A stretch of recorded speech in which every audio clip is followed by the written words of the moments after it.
लेकिन अब हम आ गए तो एक बार प्रेम से बोल दीजिए छठी मैया की जय। हमारी माताएं बहनें भी बैठी हैं, सभी को बहुत बहुत प्रणाम।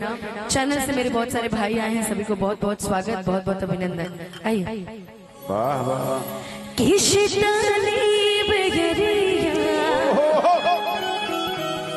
शीतल तुझे पनिया कब देव देवता तू आके दर्शनिया जोड़े जोड़े पियारी ए गंगा मैया घटवा पर दिवई चढ़ावे हो जल बीच खड़ा होई दर्शन असरा लगावे हो।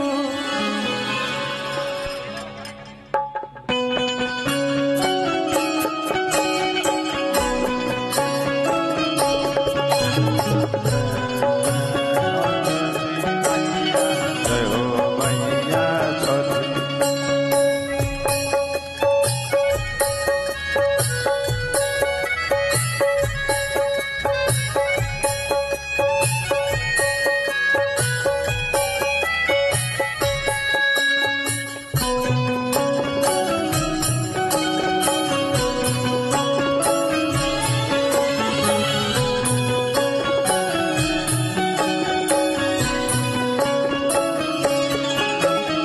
जोड़े जोड़े फलावा सूरज देव घटवा पर दिवई चढ़ावे हो जोड़े जोड़े फलावा सूरज देव घटवा पर दिवई चढ़ावे हो जल बीच खड़ा होई दर्शन असरा लगावे हो जल बीच खड़ा होई दर्शन असरा लगावे हो।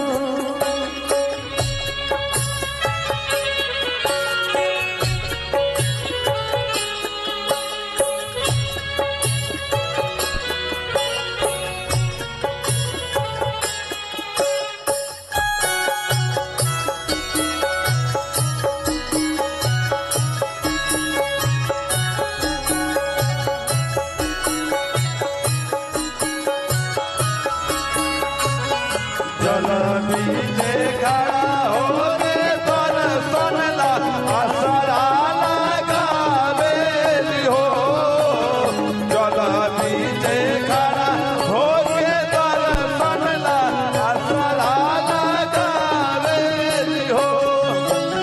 शीतली बेगरिया शीतल तुझे पनिया कब देव देवता तू आके दर्शनिया आके दर्शनिया आके दर्शनिया ओ शीतली बेगरिया शीतल तुझे पनिया कब देव देवता तू आके दर्शनिया जोड़े जोड़े सुपावा ए दीनानाथ घटवा पर दिवई चढ़ावे हो जोड़े जोड़े सुपावा ए दीनानाथ घटवा पर दिवई चढ़ावे हो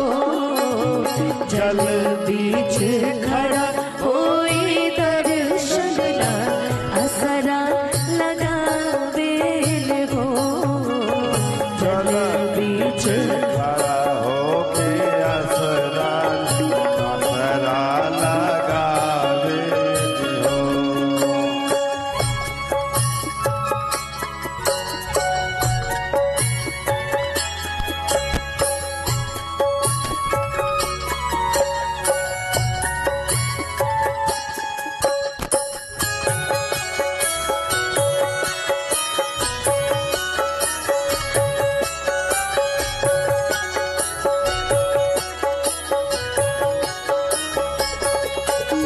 जल